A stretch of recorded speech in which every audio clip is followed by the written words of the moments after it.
사회보장, 소셜 시큐리티, 뭐 사회보장제도죠. 그냥 한국식으로 이야기하면 노후연금 이렇게 이해하시면 맞는 이야기가 되겠습니다. 미국에서 정식으로 납세를 하면 세금 신고를 하고 납세를 하면서 주 40시간 이상 풀타임으로 근무하는 경우에 10년 이상 근무한, 그러니까 10년이라는 기준은 어떤 식으로 하냐 하면은요, 분기수로 이야기합니다. 40개 분기 이렇게 표현을 합니다. 그래서 석 달에 한 번씩 보통 세금 신고를 W2 세금 신고를 하기 때문에 40분기를 일한 경력이 있는 분들, 그래서 세금 신고에 그런 경력이 있는 분들은 65세, 지금 65세부터 신청할 수 있죠. 67세까지, 65세부터 67세까지 받을 수 있는 액수가 조금 달라집니다. 그래서 언제 신청하느냐에 따라 조금 달라지긴 합니다만은, 그러니까 65세부터 신청할 수 있고 67세가 되면 온전한 소셜 시큐리티를 풀로 받을 수 있다. 뭐 이렇게 이야기가 되어져 있고요. 이것이 이제 나이가 좀 더 늘어날 거다. 뭐 이런 얘기가 나옵니다. 조만간에 70세가 돼야 소셜 시큐리티를 풀로 받을 수 있는 때가 된다. 뭐 이런 얘기들이 나오고 있긴 합니다만은, 어쨌든 이 노후연금, 소셜 시큐리티가 이제 요즘 같은 고물가 시대에 영향을 받아서 인플레이션 때문에 내년도에는 10.5% 올라갈 가능성이 있다. 이런 보고서가 나왔습니다. Senior Citizens League라는 이 단체에서 그러한 보고를 내놓았는데요. 이런 그 노후연금이 생활조정비라는 형식으로 나오기 때문에 그렇습니다. 이제 콜라라고 해가지고요. 생활조정비는 물가 인상률을 반영을 합니다. 그러니까 물가가 인상이 되면 생활비도 같이 올라갈 수밖에 없기 때문에 이 노후연금도, 소셜 시큐리티도 결국에는 물가 인상률에 맞추어서 인상이 된다. 이런 원리이죠. 지금 물가가 굉장히 많이 올라가고 있는 상황이기 때문에 그것에 맞추어서 내년에 10.5% 올라갈 것 같다. 이게 무슨 얘기냐면, 현재 월 평균 이 소셜 시큐리티, 전국 국민들의 월 평균 소셜 시큐리티가 1668달러라고 합니다. 1668달러. 꽤 적지 않게 받으시는 거네요. 근데 평균이니까. 어떤 분들은 3,000불 넘게 받는 분들도 있고, 어떤 분들은 뭐 1,000불도 안 되는 적은 돈을 받는 분들도 있습니다. 그러니까 그것은 얼마나 오랫동안 이제 소셜 시큐리티 텍스를 냈느냐 하는 것이 이제 작용을 하게 되고, 얼마나 많은 돈을 냈느냐 하는 것도 작용이 되겠습니다만은, 어쨌든 지금 평균이 1668달러인데 이것이 내년에 175달러가 늘어나게 된다라는 겁니다. 평균으로. 그러면 한 1800달러가 넘어가게 되겠죠. 1830불이 좀 넘어가게 될 건데, 40불, 1840불 정도 되겠네요. 근데 그러니까 뭐 많이 올라가는 겁니다. 10%가 올라가면은, 보통 인건비가 올라가는 게 지금 5%, 6% 정도밖에 못 올라가고 있는데, 인건비가 올라가는 것보다 더 많이 올라가는 겁니다. 소셜 시큐리티가 올라간다라고 하면은 뭐 지금 연금을 받으시는 분들한테는 나쁘지 않은 소식인데, 어차피 물가 인상률이 있기 때문에 뭐 받는 게 더 많다라고 해봤자 씀씀이는 비슷하게 되겠습니다만은, 하지만은 어쨌든 뭐 안 받는 것보다는 더 받는 게 나으니까.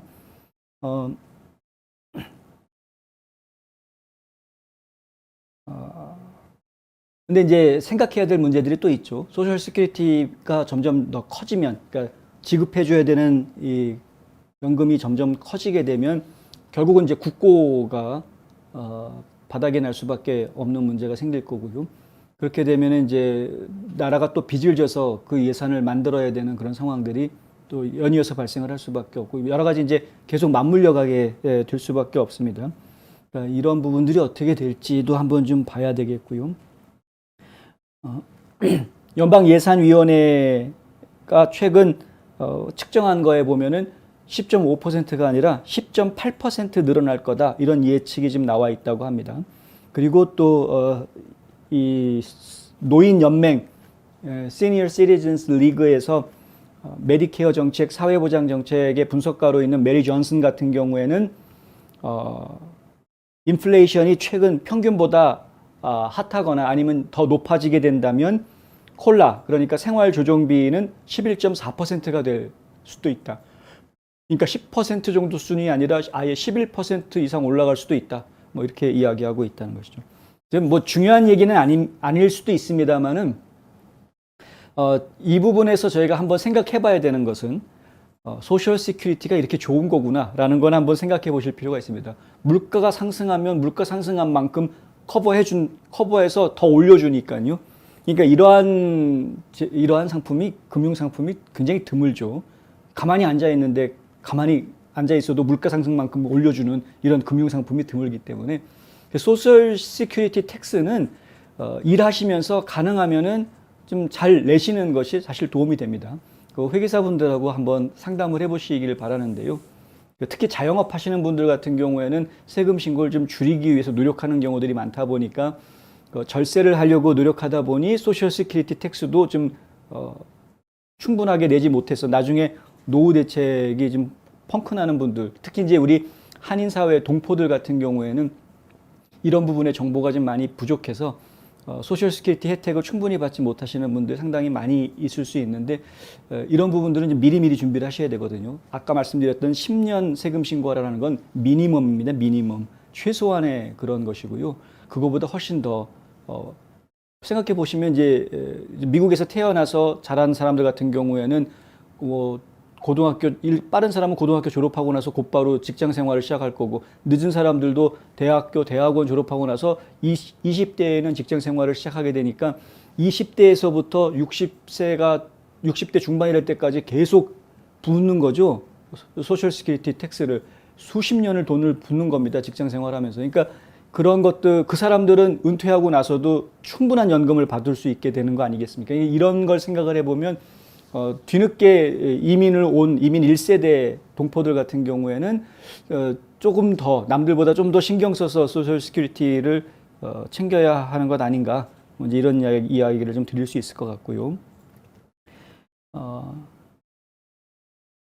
이렇게 이제 대규모로 소셜 시큐리티를 올리게 되는 경우에는 소득 한도 이상으로 밀리면서 식권과 같은 정부 지원을 받을 자격을 잃어버리는, 그러니까 푸드 바우처인가요? 이런 것들을 원래 받을 수 있는 저소득층으로, 소셜 시큐리티를 적게 받으시는 분들은 수입이 없으니까 나중에 은퇴하고 나서 소셜 시큐리티 받는데 천불도 안 되는 돈 받으시는 분들 같은 경우에는 완전 저소득층으로 분류되지 않습니까? 완전히 저소득층으로 분류된 분들은 다른 혜택들이 나오죠. 저소득층을 위한 뭐 바우처도 그렇고, 메디케어 같은 경우에도 저소득층으로 분류돼서 메디케이드하고 메디케어하고 둘 다 혜택을 받을 수도 있는 길도 열리고, 뭐 여러 가지 혜택들을 더 추가로 받을 수 있게 되는데, 소셜 시큐리티가 점점 올라가게 되면, 너무 많이 나오게 되면, 그러면은 그런 혜택을 받지 못하게 되는 사람들이 생길 수 있다. 뭐 이런 이야기. 네. 어떻게 보면은 수입은 많지 않은데 생각지도 않게 소셜 시큐리티가 올라가면서 정부로부터 받던 혜택을 받지 못하는 이런 문제가 생기는 경우도 나올 수 있다. 뭐 이런 이야기. 그리고 새로운 조사에 따르면 71%의 노인들이 충분한 사회보장 혜택을 제공하는 콜라 조정을 제공하는 것이 의회의 최우선 과제라고 뭐 대답을 했다고 합니다. 여론조사 결과인 것 같고요. 예. 근데 이제 당연히 은퇴하신 분들 입장에서는 정부가 좀 생활비 조정하는 문제를, 생활조정비를 좀 충분하게 해줬으면 좋겠다라고 말씀하실 수 있겠죠. 그거야 뭐 당연히 요구하실 수 있는 것 같고, 근데 그것을 너무 무리하게 요구하시면 아까 말씀드렸던 다른 부작용들이 나올 수도 있다. 1월과 3월 사이에 실시된 이 Senior Citizens League의 조사에 따르면은 노인의 절반이 지난 1년 동안 긴급 저축을 해야 했다라고 이야기하는데, 그것은 작년에 행해진 조사에서 36%가 그렇게 대답했던 것보다 훨씬 더 늘어난 숫자다. 이게 무슨 얘기냐면, 나라에서 따박따박 나오는 돈을 도대체 거기에 우리가 의지할 수 없는 상황이었다. 긴급하게 돈을 모으지 않고서는 도대체가 우리가 감당할 수 없는 그런 경제 상황이 전개가 됐다라고 대답하는 분들이 점점 더 늘어나고 있다는 이야기입니다. 팬데믹을 지나면서 그 숫자가 계속 늘어나고 있다. 노후 대책을 미리미리 준비를 해야 되는 건 뭐 분명한 사실입니다. 그리고 전문가들은 언제부터 준비하는 게 가장 좋습니까? 라는 질문에 지금이요 라고 대답합니다. 지금부터 준비하십시오. 당신이 20대든 30대든 혹은 50대든 60대든 지금부터 그러니까 지금이 아직 준비 안 했다면 지금이 최고다. 당장 시작해라라는 이야기죠. 당장 시작해라. 노후 대책. 나중에 한번 저희가 이런 보험 쪽이라든가 혹은 이런 이제 소셜 시큐리티 그리고 메디케어, 메디케이드 이런 쪽의 전문가분들하고 이런 노후 대책에 대한 부분을 어떻게 설계해야 될지에 대해서 한번 토론회를 가지는 그런 시간을 좀 준비해 보도록 하겠습니다. 언제가 될지 모르지만 가능한 한 빠른 시간 안에 좀 준비를 해 보도록 하겠습니다.